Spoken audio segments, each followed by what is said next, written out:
नमस्कार साथियों, आप लोगों को अंग्रेजी कैलेंडर के नव वर्ष की हार्दिक शुभकामनाएं। और मैं ये कहूँगा कि आप अपने कैलेंडर जरूर चेंज कीजिए घर के, लेकिन हाँ, संस्कृति नहीं चेंज कीजिए। और संस्कृति को लेके आज हम आप लोगों को एक ऐसी ही पुरानी संस्कृति के बारे में बताने जा रहे हैं जिसका नाम इसको केव है। इसको केव केव का जो अर्थ होता है, यानी जो इसका हिंदी मीनिंग होता है वो होता है गुफा। ठीक है, गुफा, इसको केव। और ये इसको केव जो है झारखंड के अंदर हजारीबाग जिले में पाया गया है। और बहुत ही पहले पाया गया है, लेकिन मुझे लगा कि यह वीडियो आप लोगों तक पहुंचनी चाहिए और आप लोग यहाँ पे जरूर जाएं घूमने के लिए इसके बारे में जानने के बाद। ठीक, तो ये जो है हजारीबाग, पहले हम बता देते हैं कि कहाँ पे ये पाया गया है।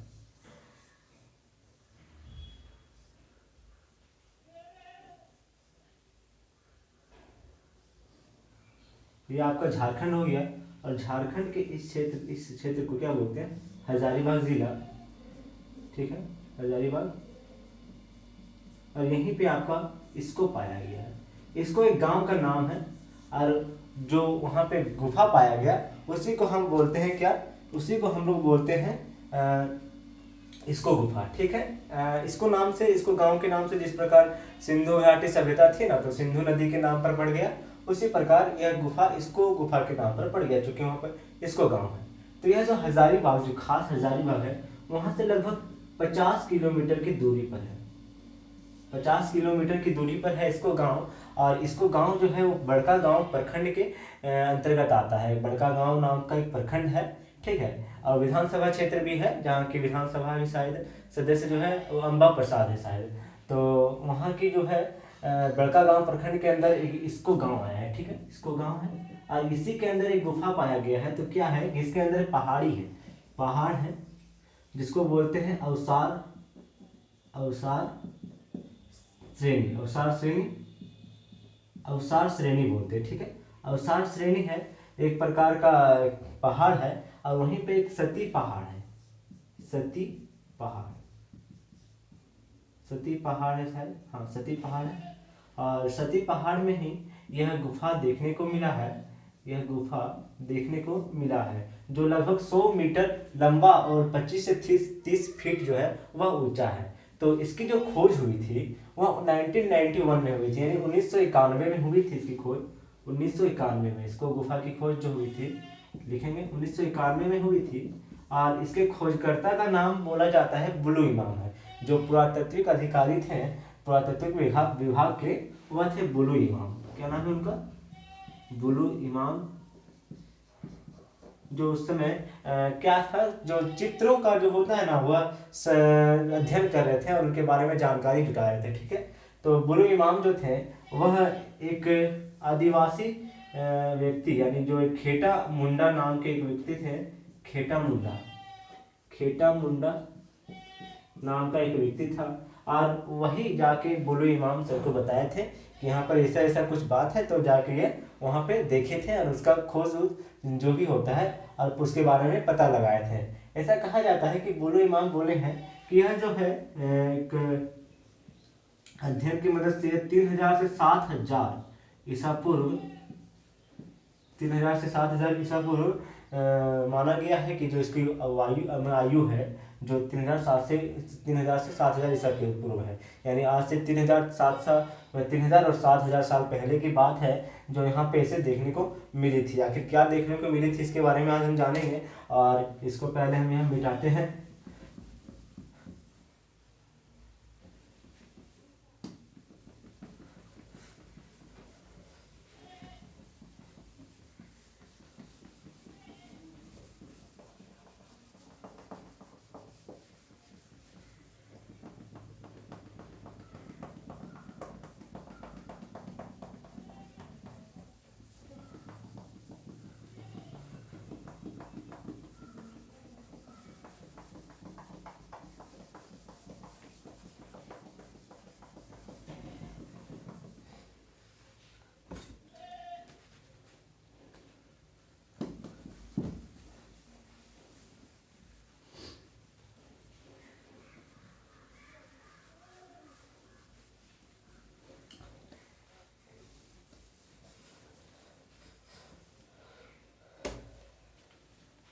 तो यहाँ पे 100 मीटर यानी इतनी मान के चलिए पहाड़ के जो अंदर है गुफा है वह इस प्रकार के पत्थर है और यहाँ 25 से 30 फीट जो है इसकी ऊंचाई है, समझे। और यहाँ पे बहुत से प्रकार के क्या मिले हैं, चित्र मिले हैं, यानी हिरण का चित्र मिला है, गाय का चित्र मिला है, आदि मानव का चित्र मिला है, यानी मानव का चित्र मिला है ना। और ऐसा बोला जाता है कि वहां पे नक्षत्र वगैरह के चित्र मिले हैं। और नक्षत्र के बाद आपका नदी की रेखा बनाई गई है, खेत के चित्र मिले हैं और भी बहुत सारे प्रकार के चित्र यहाँ पर देखने को मिली है, ठीक है।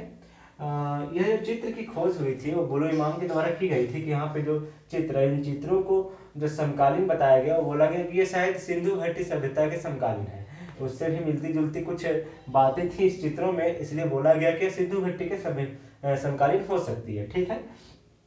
तो जो इसमें जो चित्रें मिली हैं वो चित्र किस प्रकार से किया गया है तो उसकी जानकारी बताते हैं कि यह हेमेटाइट एक प्रकार की धातु है और उसी को क्या किया गया है, उसी को कूट कूट कर जो है पूरा रगड़ कर मतलब कूट कर पूरा है ना, कूट कर और पीस कर एक रंग तैयार किया गया जिसको लाल रंग हुआ। और जो चूना पत्थर वगैरह से सादा रंग तैयार किया गया, इससे लाल रंग और इससे सादा रंग तैयार किया गया इन दोनों से। और इन दोनों से उसके बाद इस सेल चित्र में जो थे वह उसके बाद कलर भी किया गया इसके कारण, मतलब इस रंग से इसमें कलर किया गया। और कलर करने के बाद इसकी खासियत यह है कि अभी तक यह बरकरार है, पूरा अच्छा तरीके से दिखती है, आप जाके देख सकते हैं इसको। केवल हजारीबाग से 50 किलोमीटर की दूर में है, हाँ, लेकिन जाए तो आप एक ही दिन घूमने की मतलब ऐसा समय में जाए जो तुरंत आप वहां से घूम लें वापस लौट लें, क्योंकि वहां पर रहने वहने की कोई व्यवस्था नहीं है, ठीक है। तो ये हेमेटाइट है, चूना पत्थर को पीस कर इसमें रंगा गया है। और यह जो गुफा है बस इसी प्रकार का चारों तरफ देखने को मिलता है, पेंटिंग्स यानी शिल्प चित्र देखने को मिलती है जो हजारीबाग में है, ठीक है। अब इसके बारे में जानेंगे कि आखिर ये चित्र क्या है। तो वहाँ की जो जनता, वहाँ की जो गांव वाले हैं, ग्रामवासी हैं, वो बताते हैं कि जैसे कहानी के हिसाब से बताते हैं कि यहाँ पे रामगढ़ के एक राजा थे, है ना, बादाम पहाड़ के राजा, जो बादाम पहाड़ के राजा थे वो आए थे और रात को वहीं पर अपने रानी के साथ वक्त बिताए थे। ऐसा कहा जाता है कि वहाँ पे वही गुफा में अपना वक्त अपना व्यतीत किए थे रात को, ठीक है।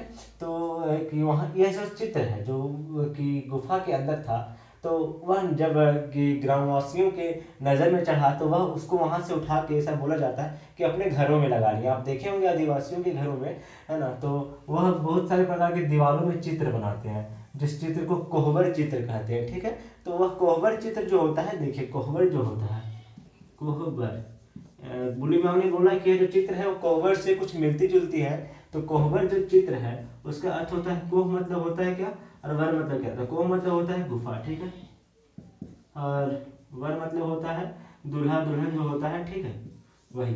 तो ऐसा बोला गया कि दूल्हे को जो रूम था, दूल्हे का जो रूम था उसको क्या किया गया, सजाया गया, है ना, उसको सजाया गया। और सजा के क्या करता था, जैसे रूम हो गया, रूम हो गया अंदर में, है ना, तो उसमें बहुत सारे प्रकार के डिजाइन से फूल वगैरह करके सजाया जाता था, सजाया जाता था सजाया जाता था रूम को, ठीक ना। तो कोहबर जो है कोहबर से मिलती जुलती है। अगर आगे की वीडियो में हम आपको बताएंगे कि कोहबर क्या था, अगर कभी नेक्स्ट वीडियो डालने का मौका मिले तो हम इस पर डाल देंगे, ठीक है। तो बुरे मैम ने बताया कि कोहबर से मिलती जुलती यहाँ के चित्र हैं। और कोहबर जो है वह जब जैसे कि दूल्हा दुल्हन का यानी जो लड़का लड़की की शादी होती है, शादी होने के बाद जो रूम होता है रूम को पूरा अच्छे से क्या चीज़ सजाया जाता है और उसमें इसी प्रकार का चित्र देखने को मिलता है जो बताया गया कि शायद उसी से यह मिलती जुलती और वह जाके चारों तरफ फैल गई वह जो चित्र थी, ठीक है। तो इस प्रकार से चित्र देखने को मिली है, वह बहुत ही आकर्षक है। ऐसे बहुत सारे प्रकार के औजार भी मिले हैं, जैसे यहाँ पे जब गुफा में प्रवेश कीजिएगा तो गुफा है चारों तरफ आपको देखने को मिलेगा, बहुत ही मनोरम दृश्य है, आप वहाँ जाके जरूर एक बार देखें। और इसमें जो है हेमर, हेमर एक प्रकार का औजार है, ठीक है, रुकिए दिखाते हैं आपको अच्छे से लिख के।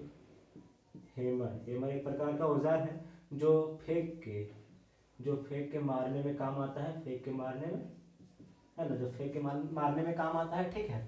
और हैमर करके उसके बाद फिर एक भाले की नोक मिली है, भाले की नोक मिली है, और छोटी और धारीदार चाकू मिली है। छोटी छोटी है और धारीदार है, थोड़ा धारी है, धार लगा हुआ है, धारीदार चाकू मिली है, ठीक है। ऐसी चाकुएं मिली है वहाँ पे जो बोला जाता है उस गुफा में, और उस गुफा में यह चित्र भी मिली है, तो चाकुएं भी मिली। तो आप वहाँ पे जाके यह देख सकते हैं कि किस प्रकार आखिर हमारे पुराने जो प्राचीन लोग थे किस प्रकार से अपने संस्कृति को बना करके एक किसी चित्र में या फिर किसी पत्थर में अपना सेल चिन्ह के रूप में दर्शाते थे। आप उसको जाके देख सकते हैं, ठीक है। और अब हम इस वीडियो के माध्यम से हम आप लोगों को यह इसको के बारे में बताएं, और इसी तरह झारखंड के अन्य जगहों के बारे में भी बताएंगे। तो मेरे चैनल को सब्सक्राइब जरूर कर दीजिएगा। तब तक के लिए जय हिंद।